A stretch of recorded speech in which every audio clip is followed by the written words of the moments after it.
자, 오늘 장의 중심이 될 이슈엔 전략으로 정리해 보겠습니다. 네 분과 함께 할게요.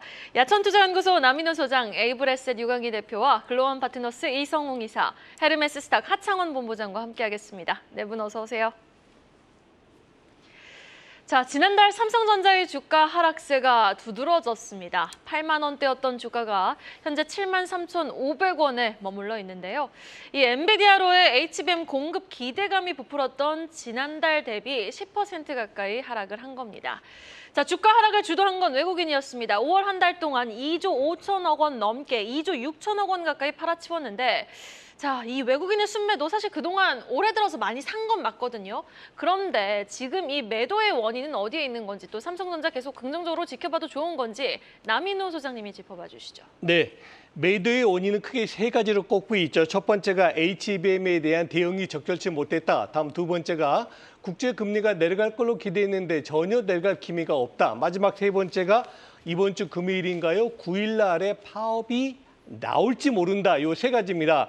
저는 그래서 이 세 가지 하나하나 꼽아봤어요. 정말 이게 악재인가 봤더니 여러분 한번 생각해 보십시오. 지금 엔비디아가 HBM의 거의 대부분을 누구에게 받습니까? SK 하이닉스로부터 공급받습니다. 그런데 잘 생각해 보시죠. 앞으로 지금 3세대인데요. 4세대, 5세대 인공지능 AI로 가려면은 지금 딱 한 군데에서 그 원자재를 공급받는 걸 바라겠습니까? 그렇지 않으면 두세 군데 아주 여유 있게 받기를 원하겠습니까? 지금 엔비디아는 분명히 SK 하이닉스를 제외하고도 삼성전자에게 좀 더 좋은 HBM 받기를 희망할 겁니다. 그래서 저는 HBM에 대한 대응이 적절치 못했다는 건 이미 주가의 반영이 끝났다고 봅니다. 다음 두 번째, 국제금리, 미국의 FRB 금리를 삼성전자가 좌우할 수는 없죠. 이건 삼성전자의 문제가 아니기 때문에 큰 악재가 아니다라고 보고요. 마지막 세 번째입니다. 이번 9일 날인가요? 파업을 할지 모른다. 물론 삼성전자 입장에서는 사상 최초의 파업이기 때문에 심리적으로는 악재가 됩니다. 그러나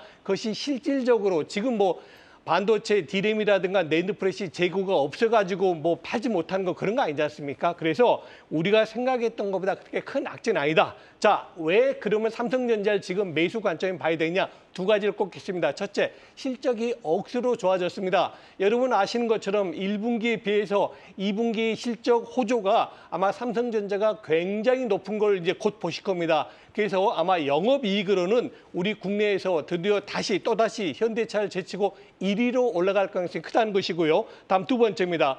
외국인 투자가들이 팔았다고요? 아닙니다. 외국인 투자 샀습니다. 자, 제가 입증하겠습니다. 금년 1월 3일 날 외국인 투자가들의 삼성전자 보유 비중은 54%입니다. 지난주 금요일 날에 외국인들의 삼성전자 보유 비중은 55.3%입니다. 즉 연초보다 1.3% 외국인들을 샀기 때문에 수급상에도 큰 문제가 없답니다. 자, 이제 결론 짓겠습니다. 어제 종가 73,500원. 제가 감히 이런 말씀 드립니다. 6월 말까지, 즉 이번 달까지 주식 하실 분들은 만일에 삼성전자 지금 사시라면 저는 안 사도 됩니다라고 할 겁니다. 그러나 금년 말이나 내년도까지 삼성전 주식을 투자하신 분은 지금 73,500원은 아주 좋은 매수 혹이다라고 말씀드리겠고요. 지난번에 매매 전략 두 가지 말씀드렸죠. 첫 번째는 뭐였죠? 7만 원대 사고 8만 원대는 그냥 보유하시고 9만 원대 파시는 게 좋고, 다음 하이닉스와의 투자 전략 말씀드립니다. 5대5 여전히 견제하겠습니다. 즉 지금 삼성전자는 여러분들 비중에서 5대5가 안 될 겁니다. 삼성전자는 추가로 매입을 하시고 반대로 역으로 하이닉스는 전 추가 매수하는데 부담이 굉장히 큽니다. 오히려 하이닉스 물량을 좀 줄이셔가지고 삼성전자 늘리는 투자 전략을 권해드리겠습니다. 네, 악재는 곧 지나갈 거고 확실하게 턴어라운드 실적 측면에서 한 삼성전자 믿습니다. 자, 내년 도입이 예정된 금융투자소득세, 즉 금투세를 놓고 시장과 학계 의견이 분분합니다. 자, 오늘도 금투세 관련해서 기획재정부가 밸류업 관련 세제 개선 토론회를 열죠. 지난달 31일에는 금감원이 금투세 관련 전문가 간담회 개최했습니다. 어떤 얘기들이 일단 나왔는지 이성웅 이사가 정리를 좀 해주시죠. 핵심은 자본시장에 예상치 못한 악영향이 직간접적으로 발생할 수 있다는 지적이 중심이었습니다. 그를 놓고 이제 단타라든지 손절매 이런 부분이 급증할 수 있는 요인을 이야기를 했고요. 실제 그 세금과 관련된 부분을 놓고도 그 이전의 시장을 우리가 봤을 때는 과거의 시장보다는 최근에 매매에 대한 빈도가 증가를 했고, 그 다음에 보유하고 있는 주식에 대해서 이 보유 기간 같은 경우가 평균 한 3일 정도로 줄어든 상황입니다. 이 부분이 조금 더 기간이 좁혀질 수 있음을 생각을 해볼 수 있겠습니다. 다른 나라의 사례들을 한번 보면 대만 같은 경우는 과거 금투세 도입 시에 한 달간 지수가 36% 하락한 사례가 있습니다. 이때 대만 증시 같은 경우는 좀 밸류에이션적인 측면에서 약간 부담스러운 면이 있었는데 금투세 도입을 통해서 이 부분에 대해서 좀 할인이 빠르게 나타난 사례라고 할 수가 있고요. 일본 같은 경우는 점진적 과세 대상 확대를 통해서 이와 비례해서 증권거래세 같은 경우를 폐지를 했습니다. 네, 그렇다 보니 약간 시장의 변동성은 좀 적었다라고 말씀을 드릴 수 있겠습니다. 우선 최적의 방안은 금투세 같은 경우를 진행하지 않는 게 최적이라는 말씀을 시장 안에서 드릴 수 있겠고요. 만약에 진행을 한다라고 하면은 지금 시장 안에서 단기 매매로 대응하는 자금들의 추이들이 높아짐에 따라 장기 투자에 대한 세금 혜택, 단순히 기간을 늘려서 투자한다라고 해서 세금을 늘려준다 이 부분보다는 특정 기간에 대한 허들을 대입해서 세금 혜택을 준다라든지 아니면 우리가 합리적인 세율 부분의 제시가 필요합니다. 다른 나라가 이렇게 해왔기에 원래 금투세에 대한 부분의 세금은 이 정도이기에 그런 부분보다는 합리적인 세율에 대한 제시가 필요하다는 말씀까지 함께 드립니다. 네, 이성훈 기자가 잘 정리해 주셨고요. 세법 개정이 필요한 얘기입니다. 이 금투세 폐지는 전적으로 야당에 달려있다. 이런 얘기를 다시 한번 드릴 수밖에 없습니다. 금투세가 시행이 된다면 뭐 연말정산에서도 수십만 명이 지금 공제를 받지 못한다라는 이야기도 나오고 있는 만큼 지금도 사실 개인분들은 주식 투자하기 너무 힘들어하시거든요.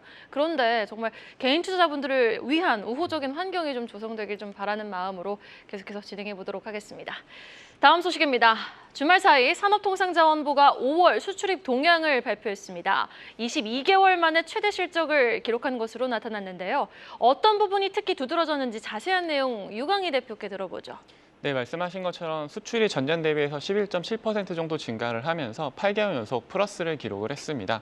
조금 더 자세하게 살펴보면은 5월 수출액이 581억 달러 정도로 22개월 만에 최대치를 기록을 했고요. 그중에 특히 반도체 같은 경우 수출이 전년 대비해서 54.5% 증가를 하면서 113억 달러 정도를 기록을 했는데 이 부분은 아마도 AI 수요가 좀 증가한 부분들이 영향을 미친 것 같습니다.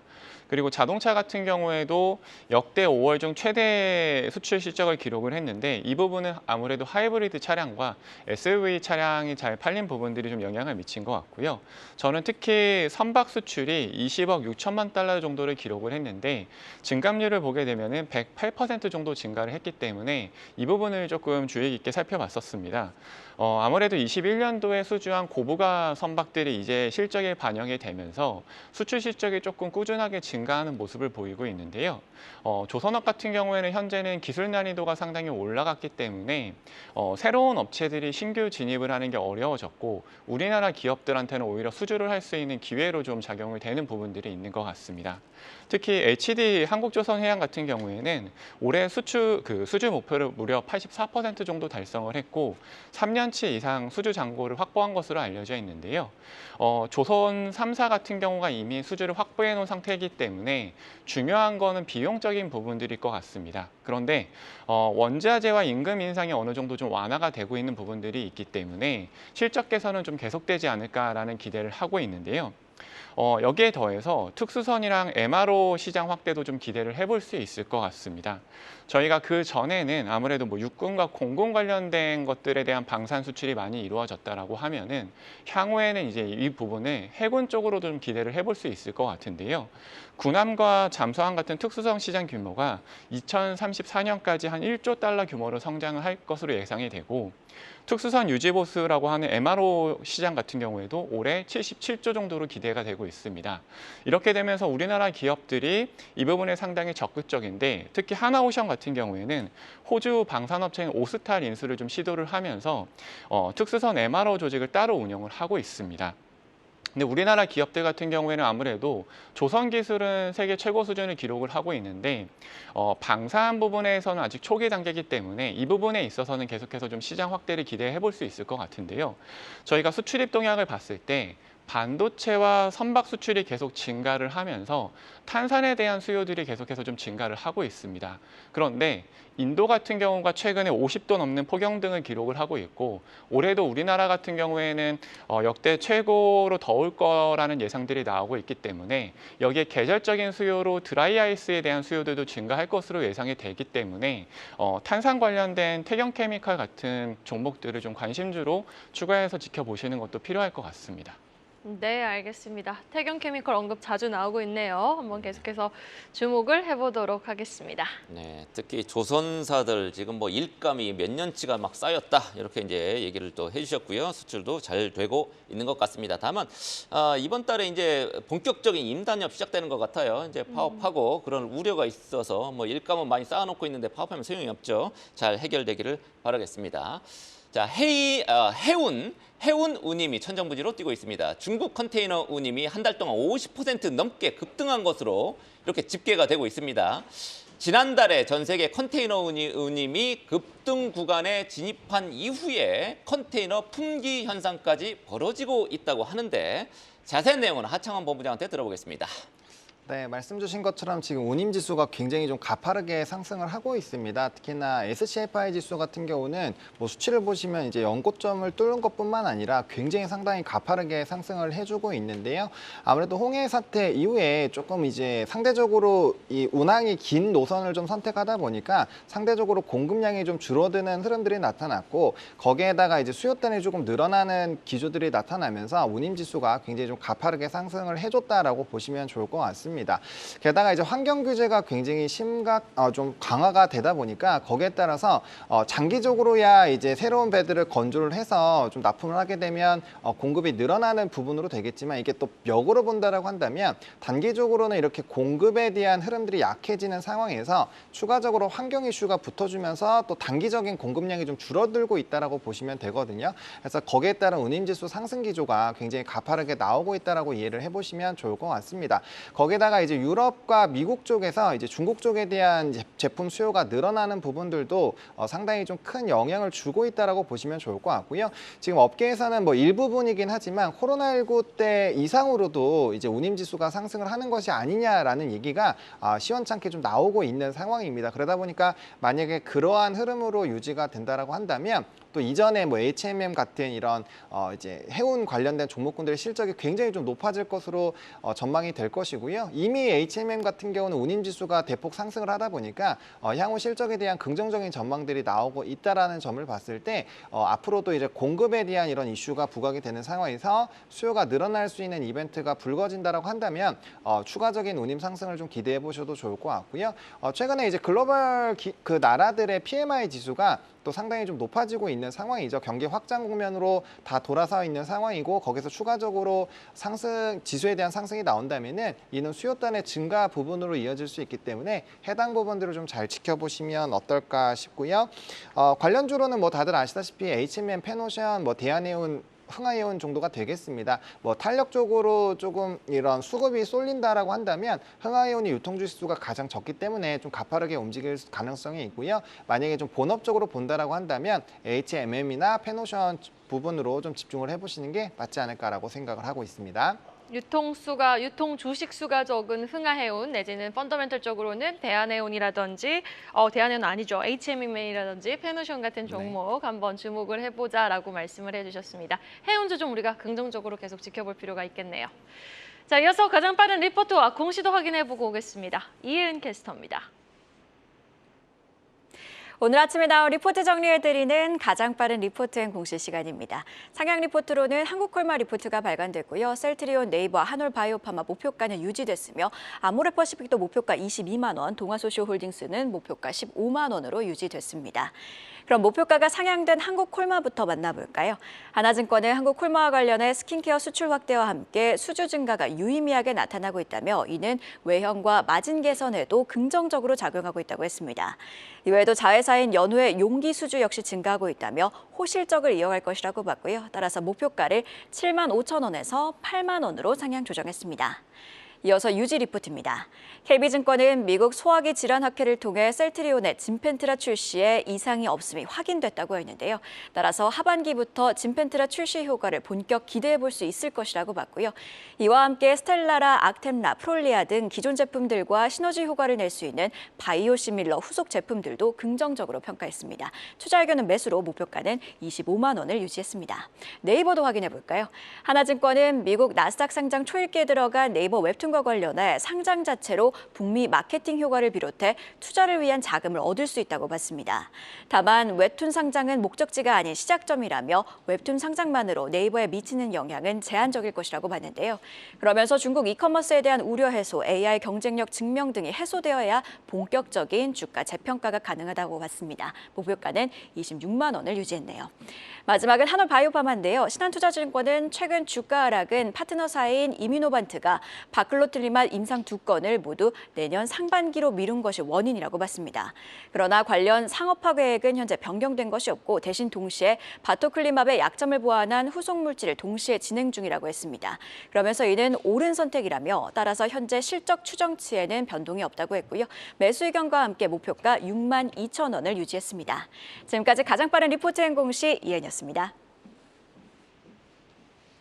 하나증권이 한국콜마에 대해서 목표가 기존 7만 5천 원에서 8만 원으로 상향 조정했습니다. 이 부분 또한 참고해 보시면 좋을 것 같고요. 다음 소식으로 넘어가 보죠. 한국해군이 정찰용 무인 수상정 USV 양산을 본격적으로 시행할 방침입니다. 이 시제품 설계를 끝내고 실전에 투입할 수 있는 USV 설계를 공모한다라고 밝혔는데요. 대표적인 방산업체죠. LIG 넥스원과 하나시스템이 시장 선점에 나섰다고 합니다. 구체적인 전망 남인호 소장님이 전해주시죠. 네, 방금 이승희께서 무인 수상정하고 USV라는 얘기를 하셨어요. 이 바로 U에서 모든 답이 다 나옵니다. unmanned입니다. 즉 사람이 없다는 얘기죠. 우리가 보통 바다에 보면 정찰해야 될 일도 있고 또 수색을 해야 될 일이 있지 않습니까? 유류, 유조선 같은 경우는 불나면 굉장히 위험하지 않습니까? 그런데 우리 해군들이 직접 들어가가지고 하는 것보다는 오히려 무인, 사람이 없이 가서 탐색하고 정찰할 수 있는 그런 기구를 말하는 겁니다. 자, 그런데 금액이 얼마냐? 420억입니다. 에라, 겨우 420억 가지고 그 큰 회사들이 왜 집중하지? 그렇습니다. 420억이 목표가 아니고 바로 앞으로 세계 5위 해군력을 가지고 있는 우리 대한민국이 앞으로 다른 나라에 수출하기 위해서는 5위의 한국, 대한민국 해군의 이러한 어떤 전투함이라든가 이런 USV를 공급했다는 레코드가 기록이 필요합니다. 그래서 아마 이번에 한화시스템하고 LIG 넥슨 굉장히 심혈을 기울여서 노력하는데요. 먼저 조금 더 유리한 것은 LIG 넥슨입니다. 왜 그러냐면은 그 시제품, 지금 이제 실전용이 아니고 시제품에는 LIG 넥슨이 공급을 했거든요. 그러나 아직까지 최종 확정은 한 2~3달 정도 시간이 걸리기 때문에 두 기업에 관심을 가져야 될 것 같습니다. 자, 이제 주가 얘기해 보겠습니다. LIG 넥슨 가격 얼마입니까? 최고가 19만 원. 지금 어제 종가는 16만 원대 있는데 가격이 조금 부담되는 게 사실입니다. 꾸준하게 올랐지 않습니까? 반면에 한화 시스템 같은 경우는 고가가 2만 원이고 지금 17,000원에 있거든요. 어쨌든 간에 우리 시청자 여러분들의 계좌에 10% 범위 안에서 이런 방산업종에 대한 관심을 꾸준히 지속하셔야 될 것 같습니다. 네, 지금 하나 시스템은 하나 오션하고 그다음에 LIG 넥스원은 HD 현대하고 공조를 하고 있다. 이런 얘기도 있으니까 좀 참고를 해주시면 될 것 같습니다. 자, 반려견 키우는 가정 많으시죠? 반려견 사료 시장이 점차 확대되고 있습니다. 이제는 아기 분유 또 이유식 판매량까지 추월했다고 하는데 내 아이 좋은 거 먹이고 싶은 부모 마음일까요? 고급화 추세도 뚜렷해지고 있습니다. 반려견 시장 지금 어디까지 왔는지 또 전망은 어떤지 유광희 대표한테 들어보겠습니다. 네, 말씀하신 것처럼 아무래도 저출산 그리고 코로나 이후에 반려견 양육 인구가 많이 늘어나면서 21년부터 반려견 사료 판매량이 아기의 이유식 그다음에 분유 판매량을 넘어섰다라고 합니다. 특히 G마켓 자료를 보게 되면은 올해 1월부터 5월까지 반려견 사료 판매량이 아기의 이유식과 분유 판매량이 한 2배 정도를 기록을 했다라고 하는데요. 간식 역시도 거의 한 2배 정도 차이가 나는 것으로 나타났습니다. 저는 이 부분이 저출산으로 확산으로 인한 소비 트렌드의 변화라고 생각을 하는데, 이런 소비 트렌드의 변화가 앞으로 좀 지속될 거라고 생각을 하는 이유 중에 하나가, 최근에 통계청 자료를 보게 되면은 장래 인구 촉의 올해 합계 출산율을 보게 되면은 0.68명 정도로 역대 최저를 예상을 한다라고 합니다. 이와는 반대로 농림축산부의 반려견 양육 인구 증가 추세를 보게 되면은 2019년도에 등록된 반려견이 209만 마리 정도였는데 2022년도에는 무려 44% 정도 증가한 302만 마리 정도가 등록이 되어 있다고 합니다. 이렇게 되면서 우리나라 같은 경우에는 한 4명 중에 1분 정도가 반려동물을 키우고 있는 것으로 나타났는데요. 이렇게 되면서 당연히 반려견 사료에 대한 수요들이 증가를 하고 있고, 이렇게 되면서 프리미엄화가 이루어지면서 사료 단가 상승률도 2019년 대비해서 한 42% 정도 상승을 한 것으로 나타났습니다. 자연스럽게 국내 반려동물 시장 규모도 2027년에는 6조 원까지 성장을 할 것으로 전망이 되는데요. 저는 개인적으로 봤을 때 이 반려동물 시장 자체가 상당히 매력적으로 느껴지는 게, 기존의 기업들이 하고 있던 비즈니스 모델에서 확장성 측면에서 상당히 매력적이라고 생각을 하는데요. 대표적인 예가 BYC 같은 경우에는 빨간 내복을 반려견 용품으로 좀 출시를 했었는데 출시 처음에 품절 사태가 이루어졌었습니다. 그리고 KGC 인삼공사 같은 경우에도 최근에 프리미엄 홍삼을 출시를 했는데 반응이 상당히 뜨거운 것으로 나타났고요. 최근에 또 사람들이 많이 먹는 대체육이나 비건 같은 음식들도 사료로 출시가 되면서 인기를 얻는 것으로 나타났습니다.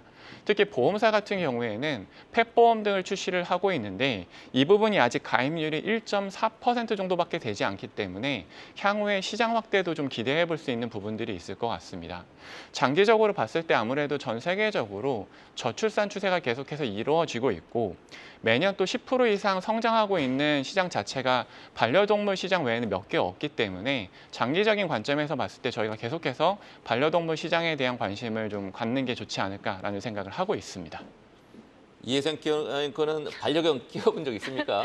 네, 저 지금 키우고 있습니다. 지금도 키우고 네, 있어요? 비숑을 키우고 있는데 사실 키우기 전에는 몰랐거든요. 근데 참 이게 반려견이 사람에게 주는 에너지와 사랑이 또 있더라고요. 그래서 힘을 얻고 이 시장이 점차 커지는 것 같은데, 그러면 또 우리 주식시장에서 좀 주목해 볼 만한 종목이 있다면 보험주를 주목해야 됩니까? 아니면 사료 만드는 하림을 주목해야 됩니까? 저는 개인적으로는 아직까지 펫보험 같은 경우 가입률이 1.4% 정도밖에 되지 않았고, 그리고 강아지 같은 경우, 반려견 같은 경우도 고령화되면 병원을 자주 가야 되기 때문에 보험 시장 쪽을 조금 더 주목해야 되지 않을까라는 라는 생각을 하고 있습니다. 네, 알겠습니다. 이렇게 커져가는 펫 시장, 반려견 시장도 한번 우리가 조망을 해봤습니다.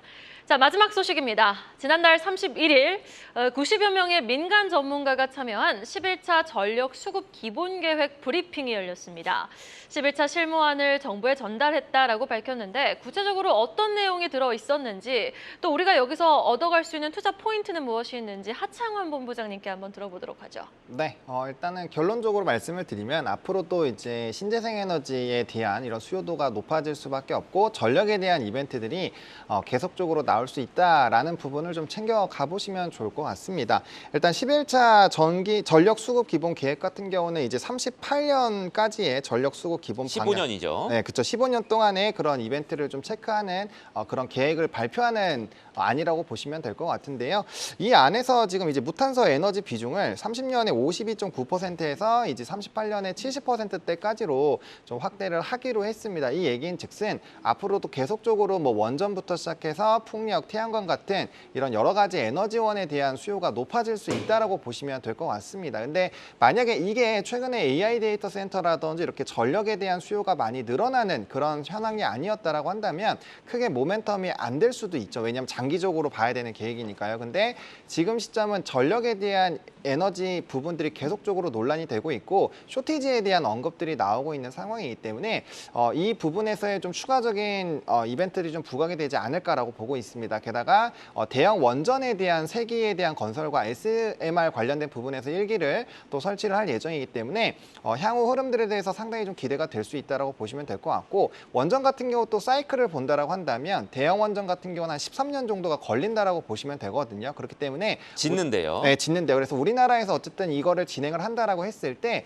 향후 기간 자체가 상당히 긴 기간으로 좀 이슈가 부각이 된다라는 거죠. 게다가 원전 같은 경우는 지금 유럽이라든지 또 미국 지역에서 폭발적으로 뭐 세제에 대한 지원들을 한다거나 아니면은 유럽 쪽에서는 특히나 영국이 20기가와트 이상의 설치량을 증가하는 등 굉장히 좀 많은 모멘텀들이 있는 상황이기 때문에 국내외적으로 이슈가 좀 부각이 된다라고 보시면 될 것 같습니다. 그래서 좀 단기적으로 본다라고 했을 때는 원전 쪽이 좀 이벤트가 부각이 되겠지만 좀 중장기적으로 봤을 때 재생에너지 쪽, 뭐 수소부터 시작해서 태양광과 풍력과 연관되어 있는 산업군들이 동시다발적으로 영향이 된다라고 보시면 좋을 것 같고 이것들이 또 성장을 하게 되면 가장 또 기본적으로 지금 이슈가 되고 있는 전력, 송전과 배전 관련된 이슈가 문제가 될 수밖에 없는 상황이거든요. 최근에 용인 클러스터부터 시작해서 반도체 대형 이벤트가 있는 쪽에서의 전력 수급에 대한 이슈들이 여전히 문제가 되고 있는 상황이기 때문에 중장기적으로도 전력기기에 대한 수요가 많이 높아질 수 있다는 관점으로 보시면 될 것 같고 공통적으로 수혜를 받는 거는 결국엔 전력 쪽이 될 수밖에 없기 때문에 단기적으로 본다면 두산 에너빌리티나 뭐 하나솔루션 같은 각 에너지원에서의 좀 대장주를 보시는 게 맞을 것 같고 중장기적인 플랜까지 보신다라고 한다면 이제 송전과 배전 쪽을 하고 있는 특히나 변압기 쪽을 좀 집중해서 보시면 좋을 것 같고요. 아무래도 초고압 변압기가 이제 이 전력 소모량을 굉장히 감축을 하면서 가장 많은 수요가 나타나는 쪽이기 때문에 초고압 변압기를 중심으로 보시는 게 맞지 않을까라는 생각입니다. 네, 전 기본 실무안 발표를 했고요. 핵심은 원전과 재생에너지였다라고 하청환 본부장이 정리를 해주셨습니다. 중요한 거 원전 재생에너지 그리고 송배전 전력까지 우리가 주목을 해봐야 된다 이런 내용이었습니다. 지금 시간 8시 20분 지나고 있습니다. 마지막으로 오늘 개장 전 체크해야 될 내용 어떤 게 있는지 이성웅 이사한테 들어보겠습니다. 네, 이번 주 같은 경우는 좀 성장주와 관련된 업종의 환경이 부각될 것으로 보입니다. 이벤트들도 있는데 첫 번째로는 오픈 AI 같은 경우 4년 만에 로봇팀을 부활했다는 소식입니다. 로봇 AI를 본격 가동하겠다라는 점을 내비쳤는데요. 대형 언어 모델 기반으로 확장하고 있는 로봇 공학 분야인데 오픈 AI는 AI 개발에 집중을 하고 피규어 AI는 하드웨어 테스트를 담당하는 진행을 합니다. 우리나라 로봇주 같은 경우에 본격적인 시세도 대기업의 투자가 단행되면서 발생을 했는데요. 여기에서 추가로 투자 소식에 대해서 좀 기대를 해보도록 하겠습니다. 관련주는 레인보우 로보틱스, 이렌시스, 소프트웨어 기업으로 한글과 컴퓨터가 있습니다. 두 번째로는 네이버 웹툰의 나스닥 상장 이 부분의 진행입니다. 신저가 행진이 둔화될지 여부인데요. 미국 증권거래위원회에 증권신고서를 제출을 했습니다. 쿠팡 같은 경우는 증권신고서 제출 후에 1개월이 소요가 되었었는데요. 이 부분은 1개월 소요로 끝난다는 게 아니라 가변적인 사항들이 있기 때문에 길게는 1년도 소요가 될 수가 있습니다. 가깝게 최근에는 1개월이 소요되었다는 말이겠습니다.